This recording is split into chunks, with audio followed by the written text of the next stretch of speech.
Namaku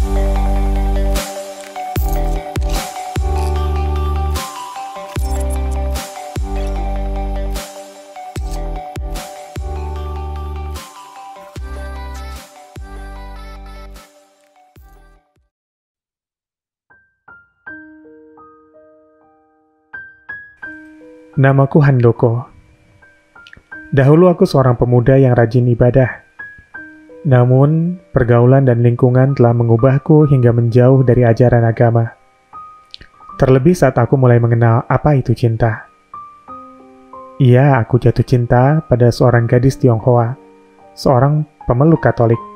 Sebutlah namanya Andriani. Kedua orang tua kami tak ada yang menyetujui rencana pernikahan kami.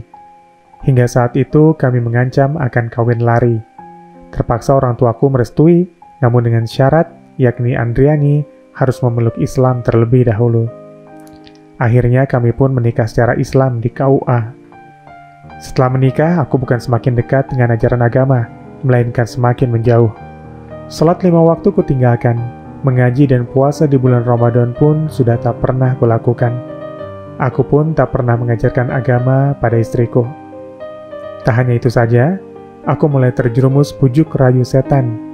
Perlahan aku mulai menapaki tangga-tangga kenistaan. Bermain judi dan togel pernah kujalani dengan ringannya. Entah sudah berapa banyak uang yang kuhabiskan untuk kesenangan sesaat. Aku tak pernah lagi menyisihkan gajiku untuk membantu kedua orang tuaku.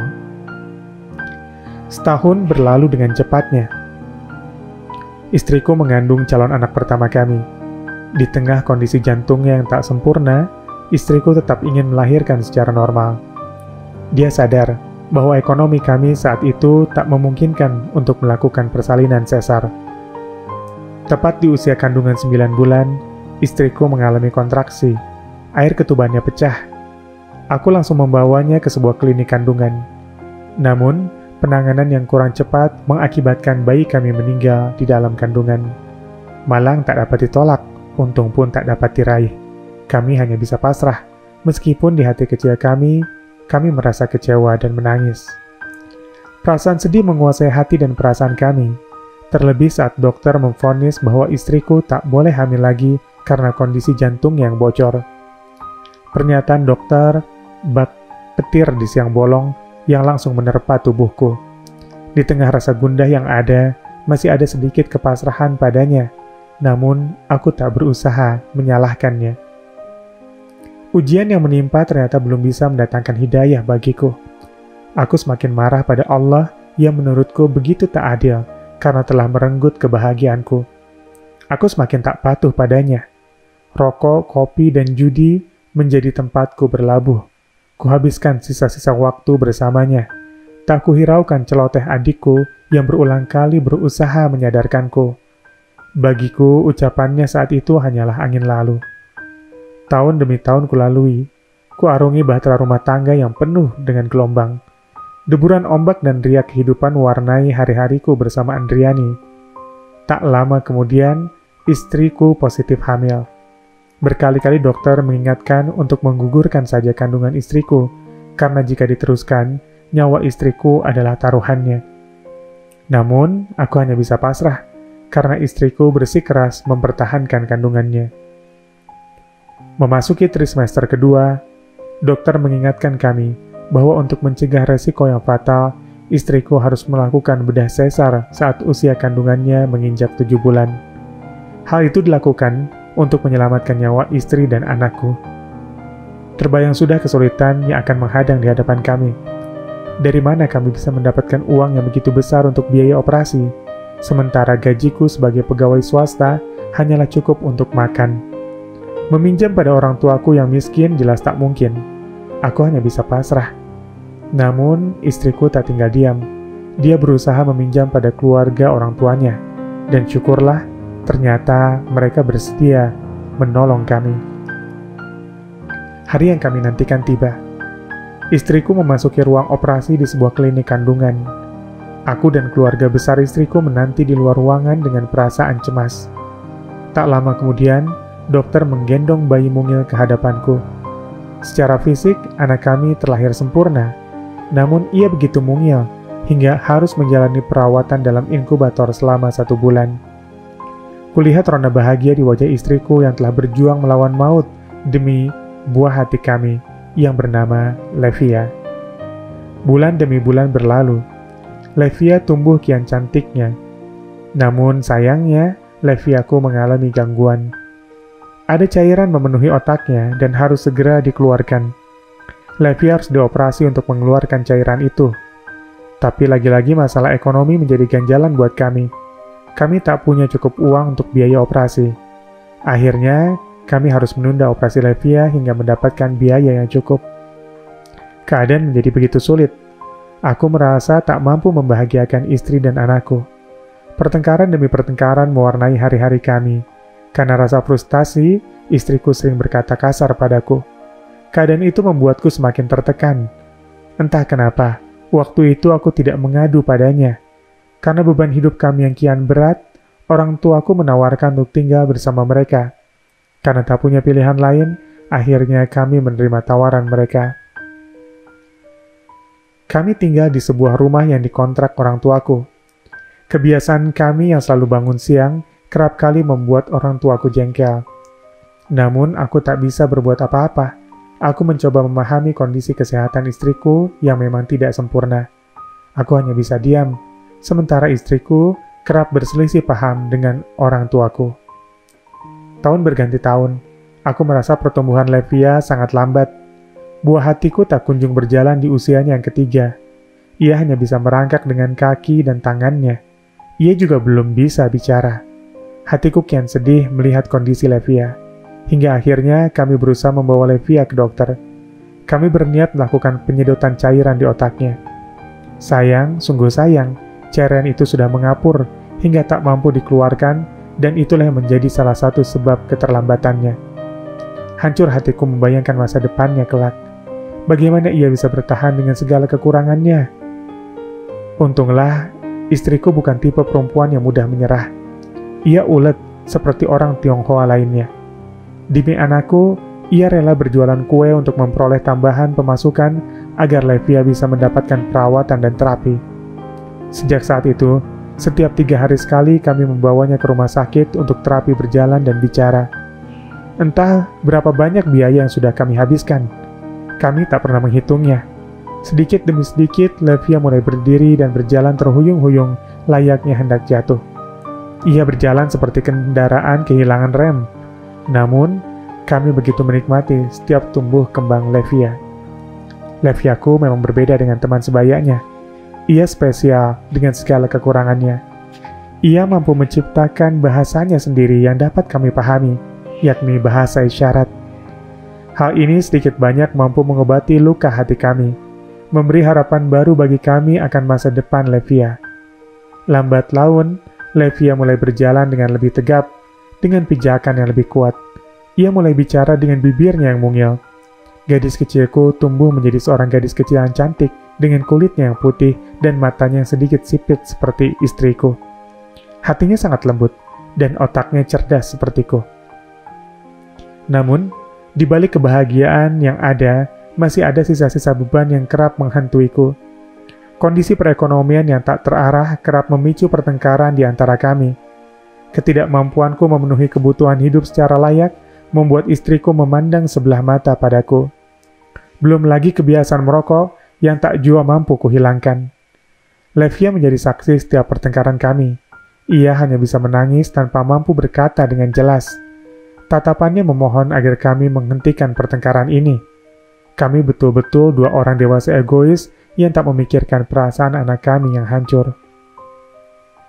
Levia yang cantik, Levia yang berhati lembut. Diam-diam ia mengamati kebiasaan ibuku dan adik perempuanku yang selalu mengerjakan sholat 5 waktu. Suatu hari ia bertanya dengan menggunakan bahasa isyarat. Kenapa papa dan mama tidak sholat? Pertanyaan yang hanya kujawab sekenanya saja dengan mencari berbagai alasan yang sebenarnya tak masuk akal. Sementara istriku hanya mengatakan bahwa ia tak tahu caranya sholat. Ya, aku memang tak pernah mengajarkan bagaimana cara sholat padanya. Karena sesungguhnya ia masih taat pada agamanya. Ia masih merayakan Natal dan Imlek. Ia juga masih memakan yang diharamkan bagi kami umat Islam. Semua adalah kesalahanku, kesalahan yang kulakukan dalam kondisi sadar. Aku tak ingin anakku nanti seperti aku dan istriku. Karenanya saat usianya 7 tahun, aku menyekolahkannya di sebuah SLB Islam yang sangat terkenal di kota kami. Aku berharap agar ia dapat tumbuh menjadi gadis yang salehah. Sesuai harapan kami, Levia kecil tumbuh menjadi gadis kecil yang cantik, lembut hati, dan salehah. Pelan-pelan ia mampu mengucapkan doa-doa, sholat, dan bercerita. Ia tumbuh menjadi gadis yang pintar dan kritis. Ia mulai berani menyampaikan pendapat dan keinginannya. Ia ingin mama dan papanya tidak bertengkar lagi. Ia ingin mama dan papanya sholat. Dan ia ingin memberi uang yang banyak bagi mama dan papanya agar kami tak bertengkar masalah uang lagi. Saat itu kami tak pernah mengira makna di balik setiap permintaannya yang terkadang sedikit memaksa. Dia akan menangis saat permintaannya supaya aku sholat tidak dituruti. Begitu pula kala dia menyodorkan sebuah mukena pada istriku agar istriku sholat bersamaku. Tapi apa yang kulakukan? Aku malah memarahinya setiap kali dia memaksaku hingga dia pun menangis. Leviaku, dengan keterbatasannya, dia mampu membuat setiap orang jatuh hati karena kelembutannya. Tidak terkecuali adikku yang tinggal dan menuntut ilmu di Jawa Timur. Suatu hari, ketika adikku menangis karena tidak diizinkan cepat-cepat kembali ke Jawa Timur, Levia mendatangi adikku. Levia berdiri di hadapan adikku dan menghapus air mata yang jatuh di pipi adikku. "Bule, apa nangis?" katanya dengan terbata. Adikku menjawab kalau ia tidak diberi ongkos untuk kembali ke kampusnya. Levia tersenyum, berbalik ke arah kamarnya, dan mengambil dompet miliknya yang berisi uang angpau lebaran yang jumlahnya cukup banyak. "Via punya uang. Bule, boleh ambil. Ini buat bule, buat beli tiket," katanya dengan mimik yang serius namun masih dengan senyum manisnya. Hati adikku saat itu terenyuh dan terharu. Dipeluknya keponakannya itu sambil mengatakan bahwa dia berterima kasih, namun ia tidak bisa menerima pemberian itu. Rupanya itu menjadi pertemuan terakhirnya dengan putri kecilku.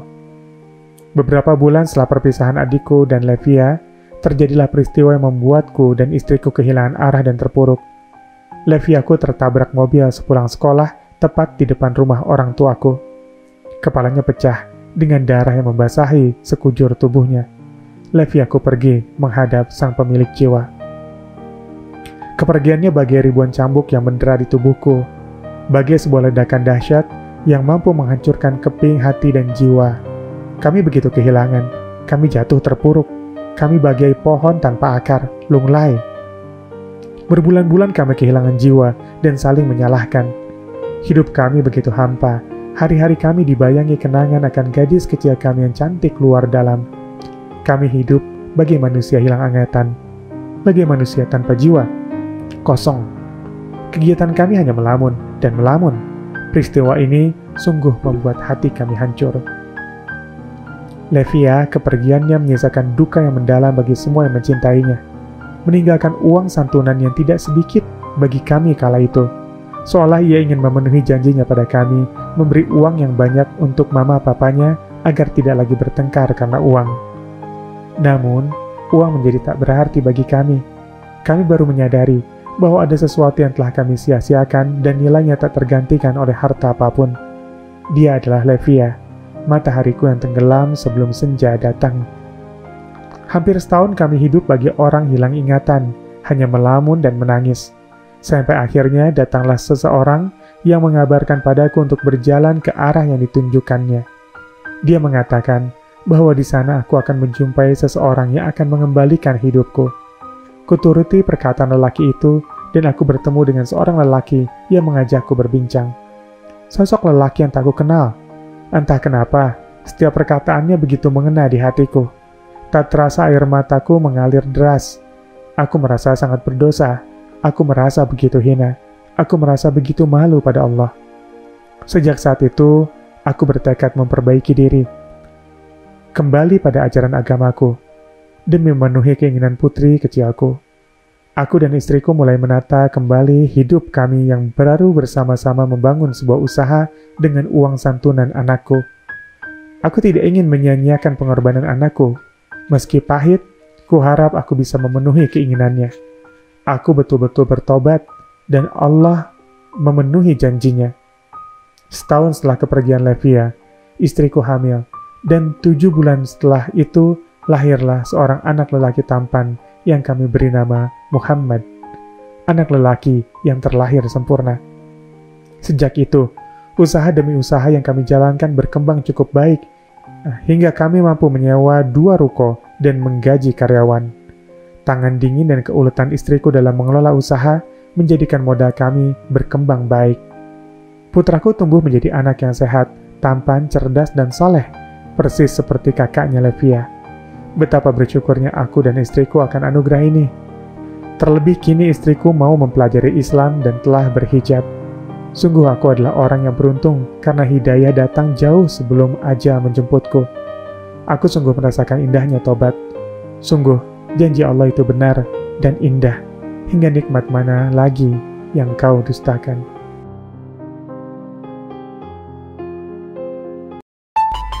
Menikah dengan iman memang tak pernah menjamin perjalanan pernikahan kita akan selalu mudah tanpa sulit. Tak juga menggaransi jalannya akan halus tak bergelombang atau memenuhi hari-hari kita dengan tawa tanpa tersaji air mata. Namun, iman akan menjamin ketenangan akan hadir dalam setiap jejak pernikahan kita, entah dalam mudah sulitnya, lapang sempitnya, atau tawa dan tangisnya. Karenanya, untuk setiap rasa yang tumbuh untuk berpadu, dan setiap niat untuk bersama, setiap Arjuna dan Jelita harus menyadari, menata, dan menumbuhkan iman adalah kewajiban bagi setiap diri. Siapkan pernikahanmu dengan belajar bersama di kelas pranikah.